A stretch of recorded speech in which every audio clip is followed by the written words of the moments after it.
MD को control करने का तरीका क्या है? अस्सलाम वालेकुम, मैं हूं इंजीनियर यासिर सिद्दीकी।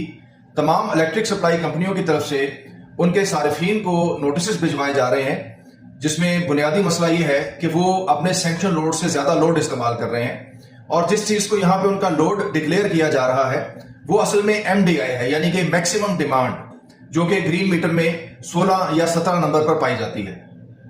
इस सिलसिले में मुझसे बहुत से व्यूअर्स ने पूछा है कि एमडी को कंट्रोल करने का तरीका क्या है। तो देखिए, डोमेस्टिक सारिफीन के लिए इस वक्त जो मैं चंद चीजें उनके सामने रख सकता हूं वो ये है कि आप सबसे पहले जो आपके पास बिजली के जितने भी अप्लायंसेस हैं उनका एक हिसाब लगाएं, नोट डाउन करें और ये देखें कि वो कितने वॉट खाते हैं। आप महीने में कुल 150 या 200 यूनिट खर्च कर रहे हैं, लेकिन महीने में किसी खास वक्त पे आप कुछ जो ज्यादा बिजली खाने वाले अप्लायंसेस हैं उन्हें एक साथ कुछ देर के लिए चलाते हैं और इसकी वजह से आपका एमडी ऊपर चला जाता है। तो जो सबसे जरूरी बात है वो ये है कि आपने जो ज्यादा पावर कंज्यूम करने वाले अप्लायंसेस हैं उनको आपने एक साथ नहीं चलाना। मिसाल के तौर पर आपके पास अगर एयर कंडीशनर है, आप कुछ देर के लिए एयर कंडीशनर चलाते हैं, तो जिस वक्त आप एयर कंडीशनर चलाएं उस दौरान आप इस्त्री मत चलाएं। इसी तरह उस दौरान आप माइक्रोवेव ओवन को ना चलाएं। इसी तरह अगर आपने ऑटोमेटिक वॉशिंग मशीन रखी है तो उस दौरान ऑटोमेटिक वॉशिंग मशीन को ना चलाएं।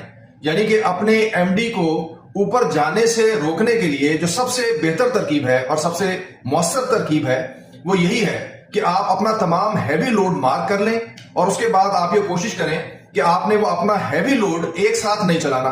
क्योंकि एमडी क्या होता है, एमडी बुनियादी तौर पे पूरे बिलिंग साइकिल के अंदर वो कोई आधा घंटा है जिसके अंदर आपने मैक्सिमम लोड चलाया और उसको मीटर ने रिकॉर्ड कर लिया और वो आपकी मैक्सिमम डिमांड जो है वो बन गई और उस बुनियाद पे महकमे ने आपको नोटिस भेज दिया। तो उस डिमांड को कम रखने का सबसे मौसर तरीका यही है कि आप अपना जो हैवी लोड है उसको एक साथ ना चलाएं।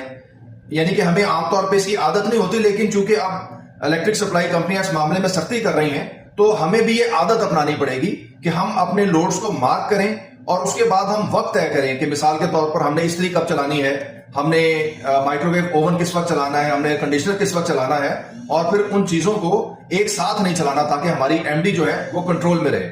इसके साथ ही मुझे इजाजत दीजिए। अल्लाह हाफिज।